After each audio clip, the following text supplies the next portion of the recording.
And Imam Sayyidina Imam Nawawi rahimahullah mentions this. So even if you know the answer to a question, if you feel that there is benefit for others by asking that question, it's still encouraged to ask that question. Questions are the key to knowledge, not necessarily words. Sayyidina Abdullah ibn Abbas, when he was in his old age, he turned blind in his old age. And he was asked about the vast knowledge that he had attained. And he said, بِلِسَانٍ سَأُولٍ وَقَلْبٍ عَقُولٍ بِلِسَانٍ سَأُولٍ وَقَلْبٍ عَقُولٍ. So it was because of the questioning tongue and intelligent mind. Questions are the miftah, questions are the keys to knowledge. So Bismillah, is there anything? Bismillah. You mentioned about the Kareem inside us, and obviously the Kareem being inside us will be difficult for us. So in order to defeat it is to do zikr, worship Allah subhanahu wa ta'ala. One's spiritual state can fluctuate when you feel down, and sometimes when you're doing zikr, it could be more like words moving, as opposed to spiritual kind of what's recommended in that sense. Well, that's still better. If a person's in a weak state, because the qarin never stops, your companion devil never stops talking to you. And he only stops talking to you when you talk to him. So even when a person's spiritually weak and he's down, even if it's not coming from the depths of his heart, it's still better that you do dhikr of Allah subhanahu wa ta'ala. Because the word itself can affect. Even though your state's not affecting that point. Better that you silence him with words rather than not doing that one. And we should never use that. If, for example, you're struggling in your prayer, you're struggling when you're reading the Quran, and your heart's not always there, you never stop. You carry on doing it, you struggle with it. You're not going to stop your prayer because I don't feel that I'm in it. You just carry on doing, and that's part of the struggle with your ibadah that you do. So carry on doing that even with the intention that Allah subhanahu wa ta'ala will silence your qareeb. Like the hadith mentioned that in Ramadan the shaitan is still allowed to. How can people still do bad deeds? Why is it people still do bad deeds when the shaitan is not there? Because the real enemy is not shaitan. The real enemy is ourselves. And Ramadan really shows that to us. That the enemy is ourselves, not shaitan. Shaitan is a weak enemy. Allah subhanahu wa ta'ala said, Inna kayda shaitani kana da'ifa. That the stratagems of Satan are weak. But shaitan only takes strength because of our weaknesses. When we let our nafs, when we let our egos and our souls overcome us, shaitan just pours fuel upon the fire that burns. But there's a fire that's burning within our soul. And so the month of Ramadan, amongst the things that the month of Ramadan does, it lets us see where our soul is. Because at that point you can't blame shaitan anymore. You can't blame shaitan anymore. You see clearly where you're at that point. So the reason why we carry on sinning, unfortunately, is because our nafs is the real enemy, not shaitan. And again, that's part of the deception of shaitan. Once you start thinking outside, when you fail to identify the real enemy, you're on a lose at that point. He sallallahu alayhi wa sallam told us that. He says, أَعْدَ الْأَعَادِ الَّذِي بَيْنَ جَنْبَيْنِ. The worst enemy that you have is that which is between your two sides. It's not Iblis. Iblis is weak. All it takes you to say is, like the adhan, he's gone. The devil's gone. He can't really touch you at that point. The dhikr is gone. It's your nafs that's the real enemy. It's your own self that's the real enemy. Allah.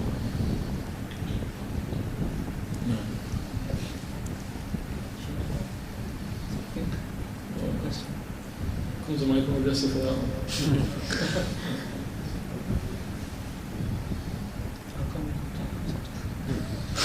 Can I not ask that? It's been good. Yeah, because I'm only asking because I was told to ask someone else. So just for the hook on it. So the question was about prayer of a traveller. So if you're travelling and you prayed your hand and being imam, and then the next day you realize you didn't have wudu, you didn't pray. If you make up as a traveller, do you make up as a You were not in wudu throughout the whole of that prayer. Maybe as a traveller, not as a resident. Because that prayer wasn't valid. The takbir itself wasn't valid. So when you do qada, you do it as a traveller, not as a resident. As a rule, if you're a traveller and you miss the prayer, even if you then become a resident, you'll do it according to the original state. So if you're a traveller and you miss the prayer, and now you're a resident, you'll do qada as a traveller. You do because you do qada of the original prayer. And likewise the other way around. If you're a traveller now and you miss the prayer as a resident, you do qada as a resident. Qada is always praying the original prayer. But in that case, because it wasn't a wudu in the first place, there was no prayer behind the imam. So if, for example, like he realised that just as the imam had finished, what's he going to do there? He just goes and does wudu and does 2 rakats because he realised that there was no prayer in the first place. So just the qada is 2 rakats. Allah. Sheikh, if you look at masjid, your imam, if you know that, because I remember you mentioned that if you know the imam's sinner, open sinner, then you can't read. You should pray behind someone's open sinner.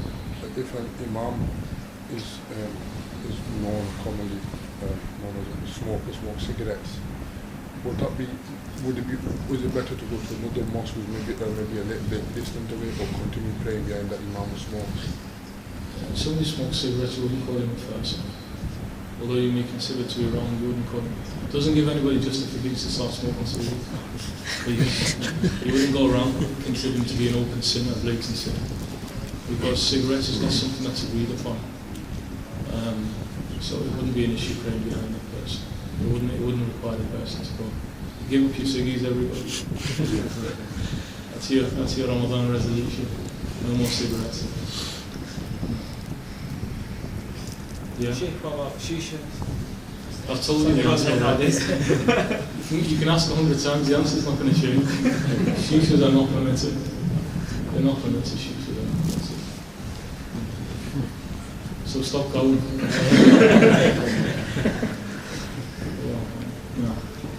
Sheikh, what would be the priority of getting knowledge?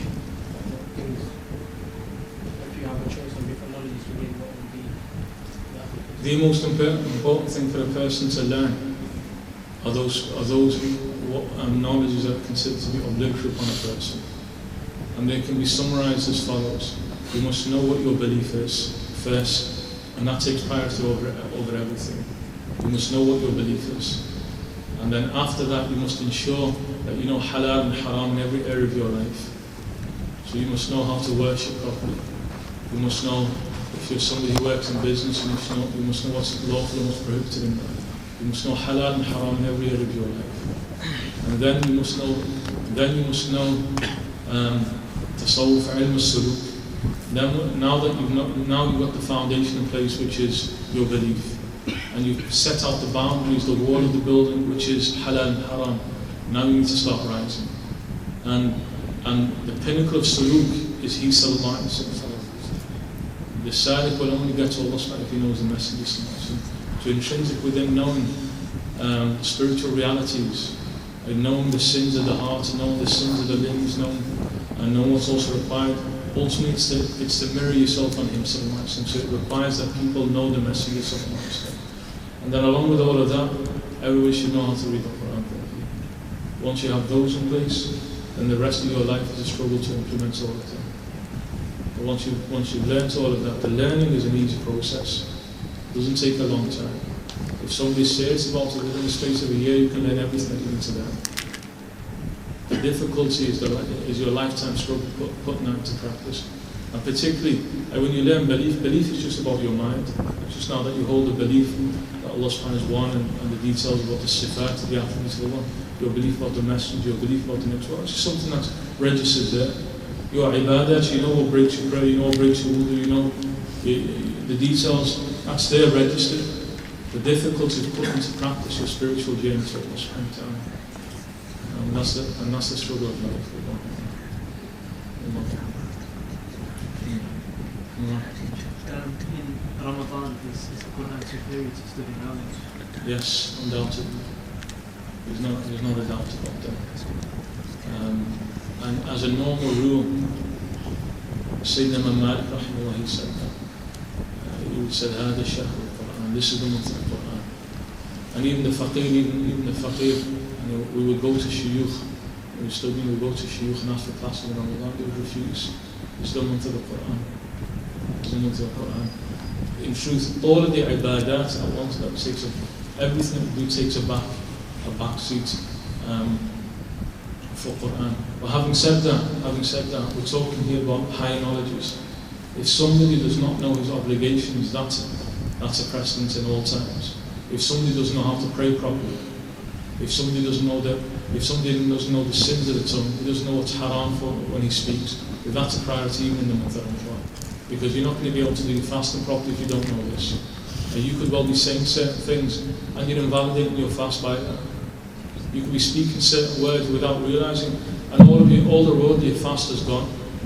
So the ilm itself, having said that, when they spoke about that, when the ulama spoke about, they generally speak about higher knowledge. It's not talking about obligatory knowledge. So obligatory knowledge is a precedence and it's a priority over everything. Allah. It's even in truth, although we have to be careful how we say this, it's even a priority over the actual act itself. And you can't really pray properly unless you know how to pray. You can't really pray properly unless you know how to pray. So it's actually a priority over the act itself. Allah. How much Quran should we read in Ramadan?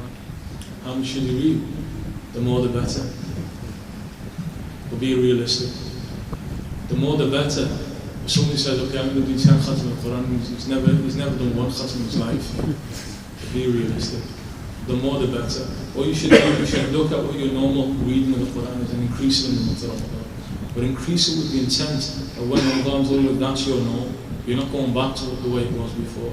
So if your regular is every 2 months you finish your Quran, so every day you do half a juz, for example. And remember, the minimum is from Imam Hanif rahimahullah. You should never go less than 6 months. You should never go beyond 6 months. It's completely unacceptable that a person doesn't finish the Quran within 6 months. That's the worst case scenario. And if a day goes by without looking or reading the Quran, that's a wretched day. Sayyidah Aisha, our mother Sayyidah Aisha would say that looking at the Quran is an act of worship. And she said, well, that's what the Prophet said, looking at the Quran is an act of worship. But Sayyidah Aisha said, one of the rights of the Quran is that you look at it every single day. That you look at it every single day. So days should not pass without reading the Quran. 6 months should not pass without doing a khatm of the Quran. So whatever it is, whatever your standard is, you increase it in Ramadan. It's something that's manageable.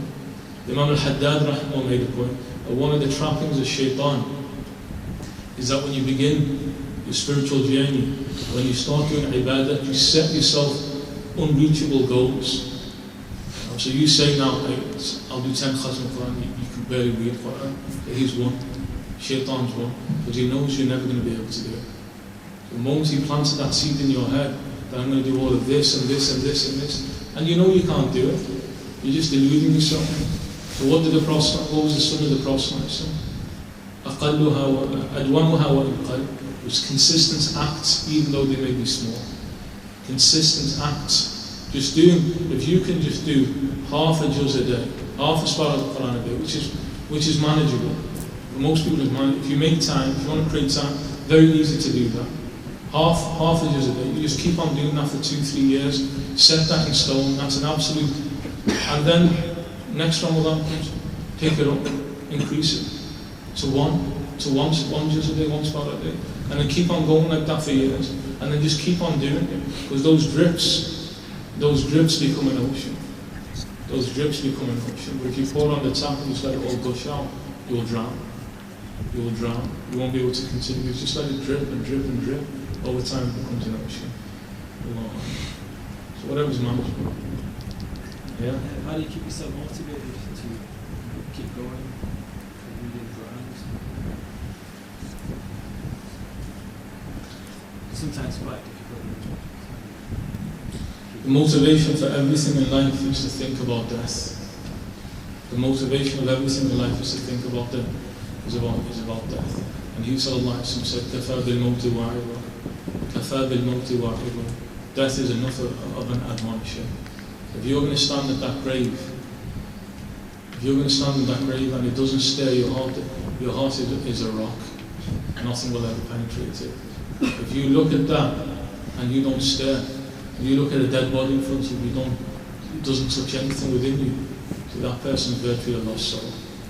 And one of the difficulties, one of the abandoned sunnahs of our times is what? Ziyarat al-Qubur, go and visit graveyards. Because people got into all of this commotion and all of this fuss about all the problems that go in the grave. Just go there and stand there and reflect. Go there, stand there and reflect, and leave. And then come back. Or come back regularly. The Prophet would do it in the depths of the night. He would do it in the depths of the night. And those who go to the graveyard in the night, it's an experience. It's an experience. It's a real experience. But people won't go because they're too scared. One day you go, whether you like it or not, one day you go in there. That's the ultimate reminder. So when you start finding it tricky to read the Quran, you start feeling weakened, just remember that. Remember that you're going to go. Remember when you're in that grave there, you want the Quran to appear next to you. Because your Surah Al-Mulk, for example, will appear next to you. When those angels come, your Surah Al-Mulk will appear. Every single night you read Surah Al-Mulk. Your Surah Al-Mulk will appear there in the form of a young man. And he'll start defending it on your behalf. You won't need to worry about those two angels, because Surah Al-Mulk will speak on your behalf. On Yawm Al-Qiyamah, you don't need to speak, because your Quran, like every day you should read your Quran, will stand in front of Allah subhanahu wa ta'ala and will say that he gave up everything he was doing, he gave up everything that he was doing to read me. And your Quran and your fast will say to Allah subhanahu wa ta'ala that we're not going to leave him until we admit him into paradise. So your Quran, at every single stage, they appear in real forms. They appear in real forms. Your Quran will be there with you in your grave. Your Quran will be with you on Yawm Al-Qiyamah. And even in Jannah, your Quran will get you as high as possible. You'll be told that you're in Jannah. Iqra, warattil, read, recite as you used to recite in this world. And you will ascend and keep on rising and rising until you get to the final point that you could read. Until you get to the final point. So every stage in the next world, your Quran is with you. So reflect over the Quran. It's your companion.